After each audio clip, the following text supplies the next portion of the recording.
그동안 모두 안녕하셨습니까? 참으로 반갑습니다. 얼마나 답답하고 고통스러웠습니까? 어제가 바로 가을로 들어간다는 입추였습니다.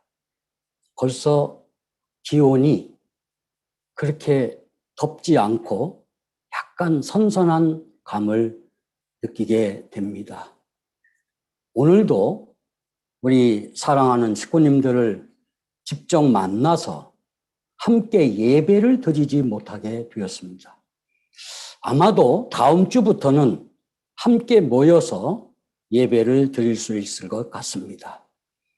기도 많이 부탁드립니다. 오늘 이 비대면 예배에 참석해 주신 식구님들에게 천지인 참 부모님의 사랑과 축복이 영원토록 함께 하시기를 축원합니다. 지난 7월 25일 주일 영상 예배 때 축복 결혼을 해야 되는 이유에 대해서 말씀을 드린 바가 있습니다. 왜 타락한 인류는 축복 결혼을 받고 살아야 하는지에 대해서 저는 세 가지로 말씀을 드렸습니다. 첫 번째는 내가 완성하기 위해서다. 내가 완전한 모습이 되기 위해서 축복 결혼을 받아야 된다고 했습니다. 우리가 알다시피 완성의 기준은 하나님이기 때문에 하나님을 닮기 위해서 축복 결혼을 받지 않으면 안 된다는 것입니다. 여러분, 결혼하기 전에는 인간은 누구나 반쪽밖에 안 됩니다. 반쪽이 온전 완성하기 위해서는 반드시 축복 결혼을 해야 된다는 것입니다. 그리고 두 번째는 하나님의 완성과 사랑의 해방권 완성을 위해서 결혼을 해야 된다고 말씀을 드렸습니다. 완성한 남자와 완성한 여자가 축복 결혼을 함으로써 부부도 완성되지만 동시에 하나님을 완성시키는 결과가 되는 것입니다. 하나님의 완성은 곧 자녀의 완성을 뜻하기 때문에 그렇습니다. 하나님에게 사랑의 해방권을 완성해 드리는 것이 무엇이냐? 그것은 바로 자녀들이 잘 자라서 축복 결혼을 받는 것입니다. 그래서 자기 완성이 대단히 중요하다고 하는 말씀을 전번에 제가 드렸습니다. 나 개체 완성이 그렇게 중요한 것이다. 아담 해와의 결혼은 바로 하나님의 결혼이 되는 것입니다.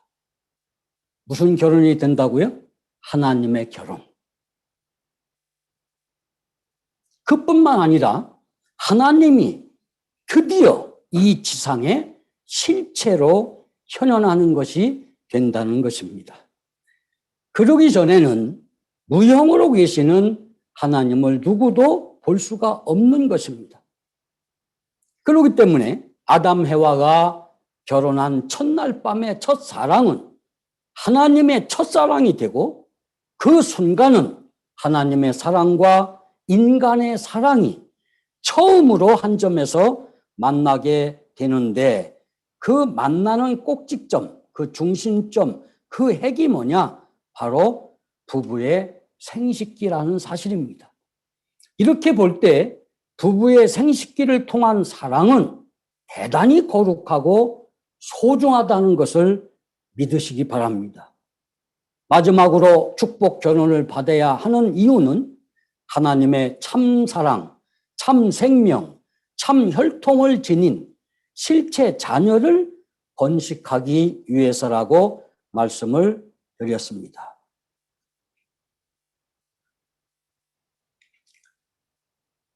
하나님의 참 사랑, 참 생명, 참 혈통을 지닌 실체 자녀를 낳을 수 있다는 것입니다.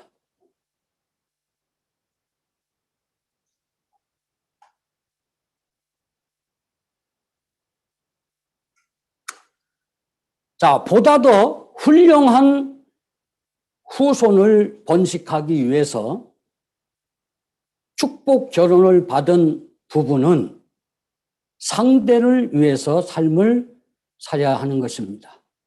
이것이 미래에 대단히 중요하다는 사실을 아마도 부모들은 지금 절실하게 깨닫고 있을 것입니다. 축복 결혼을 받고 나서 나 중심하고 삶을 살게 됨으로 말미암아 부부가 하나 못되고 서로 투쟁함으로써 부모가 간절히 소원했던 이상의 자녀들로 성장시키지 못했다는 사실인 것입니다. 그렇기 때문에 지금이라도 부부가 회개하고 축복 결혼의 기본 가치관인 상대 중심한 사랑을 해야 되겠습니다. 부부끼리 자녀 앞에서 사랑하고 있다는 사실을 우리는 계속해서 보여줘야 합니다. 내가 먼저 1% 변화될 때 우리 가정이 100% 변화한다는 사실을 꼭 믿고 실천을 해주시기를 바랍니다. 사랑하는 식구님 여러분, 이 도표를 한번 봐주십시오.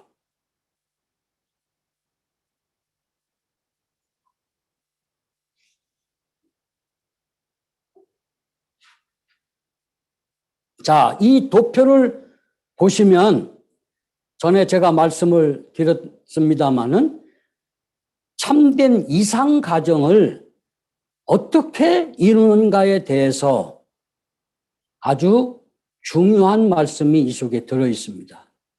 그것은 바로 4대 심정권과 3대 왕권과 황조권을 완성하는 것입니다. 말씀드린 바와 같이 참가정 이상은 4대 심정권을 중심한 4대 참사랑을 채우라고 베풀 때 이루어지는 것입니다. 4대 심정권은 내 마음속에 있는 무형의 작용입니다. 이것은 하루아침에 완성되는 것이 아닌 것입니다. 인생 전 과정을 통해서 이루어진다고 하는 것을 우리는 알아야 되는 것입니다. 그래서 본체론에서는 하나님도 인간의 완성됨으로 인간이 성장해서 완성됨으로써 하나님도 완성된다고 하는 것을 말씀을 드리는 것입니다. 그러나 참 사랑은 사랑해야 하는 대상에 나타났을 때 행동으로 나타나는 것을 말합니다. 그렇기 때문에 참 사랑은 개념이나 관념이 아닙니다. 마음속에 그냥 있는 것도 아닙니다. 참 사랑은 반드시 상대를 위해서 행해지는 행동이요 실천인 것임을 확실히 알고 살아야 한다는 것입니다. 참 사랑의 실천은 누가 해라고 해서 시켜서 나타나는 것이 아니라 내 깊은 심정에서 대상이 나타났을 때 자동적으로 우러나오는 것이라는 것입니다. 참 사랑이 곧 우리는 하나님의 사랑이라고 배웠습니다. 그 하나님의 사랑인 참 사랑에는 4가지 종류의 사랑이 있다고 했습니다. 첫 번째가 참 부모의 사랑, 두 번째가 참 부부의 사랑, 세 번째가 참 형제 자매의 사랑, 네 번째가 참 자녀의 사랑. 이 4대 사랑은 어디에 들어있느냐? 모두가 참 가정 안에만 있기 때문에 참 가정이 그렇게 소중한 것입니다. 이 4대 심정이 원인이 되어서 나타난 4대 참사랑을 우리가 지상에 사는 동안에 채우라고 베풀어 나갈 때 가정에서 3대권이 이루어지게 됩니다. 그때 자동적으로 형성되는 것이 바로 3대 왕권이 되는 것입니다. 자, 인간은 누구나 아기로 태어나서 형제 과정을 거쳐갑니다. 그 형제 자매 과정을 거쳐서 결국에는 이제 부부가 되는 것입니다. 여러분, 이 중에서 가장 중요한 것이 바로 부부입니다. 모든 것의 핵심이 부부입니다. 이 부부가 하나 될 때 하나님도 그 부부와 하나 되는 것입니다. 이것이 필연적인 인생 공식노정입니다. 이런 과정을 못 거치고 죽는 사람이 있다면 저 천상세계, 즉 영계에 가서 불행하게 된다고 아버님은 말씀하셨습니다. 남편의 사랑을 모르는 사람, 부모의 사랑을 모르는 사람, 또 형제 자매의 사랑을 모르는 사람, 더 나아가서는 자녀의 사랑을 모르는 사람은 하나님 앞에 가까이 갈 수 없다고도 말씀하셨습니다. 이렇게 3대권이 완성된 가정에 있어서 할아버지, 할머니, 즉 조부모가 계시는데 이분들은 과거의 대표로서 하나님 자리에 있습니다. 그리고 가정에 있어서 천국을 창조한 입장에 있는 사람이기 때문에 우리는 조부모를 가리켜서 우리 가정의 왕과 왕비라고 하는 사실을 우리는 알아야 됩니다. 행적인 아담 해와는 부부이면서 부모의 자리에 있기 때문에 현재 전 인류를 대표한 자리에 있는 것입니다. 자기의 아들, 딸들은 미래 세계를 대표하는 자리에 있는 것입니다. 이것을 볼 때 현재 미래의 3대 왕권을 상속하는 기반이 바로 우리의 가정이라고 하는 사실을 우리는 분명히 알고 신앙을 해야 되겠습니다. 이처럼 할아버지, 할머니가 하나님의 자리에 서 있기 때문에 할아버지, 할머니는 가정에 있어서 하나님과 같은 왕이 되어서, 즉 과거의 왕이 되는 것입니다. 그리고 부모는 현재 세계 가정의 왕이 되고 자녀는 미래의 천국을 상속받을 왕자, 왕녀가 되는 것입니다. 이것이 3대 왕권입니다. 이렇게 4대 심정권과 3대 왕권을 완성한 가정이 이상적인 가정이 되는 것입니다.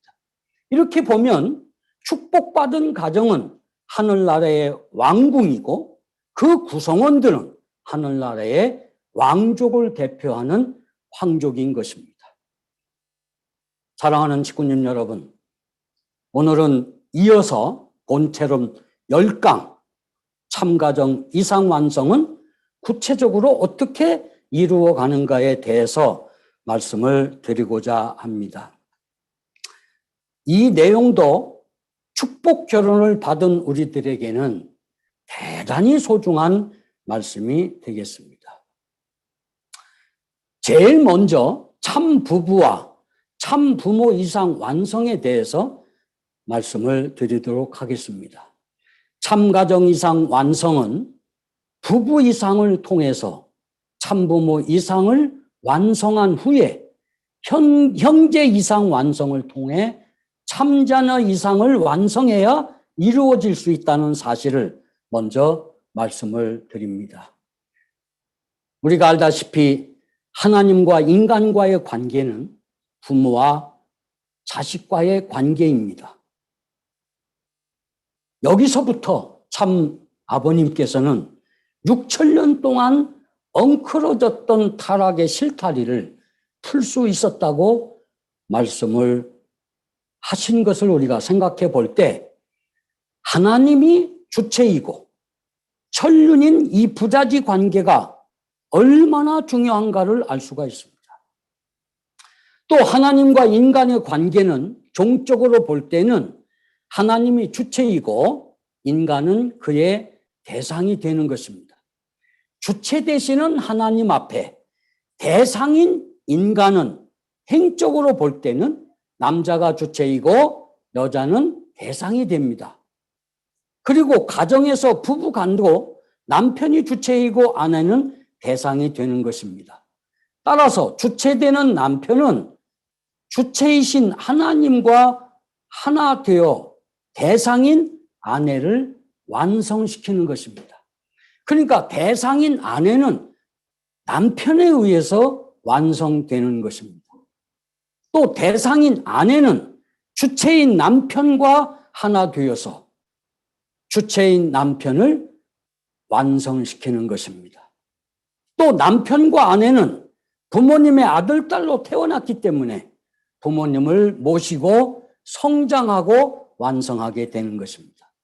따라서 남편은 아내를 어머니 모시듯이 모시고, 아내는 남편을 아버지 모시듯이 모시고, 그렇게 생활을 하면서 결국 부부는 서로를 완성시켜 나가는 것입니다. 그래서 온전하신 하나님을 닮은 참 부부가 되고 완전한 참 부모가 되는 것입니다. 부부가 반드시 이루어야 할 것은 바로 참 부모라는 사실을 우리는 확실하게 아셔야만 되는 것입니다.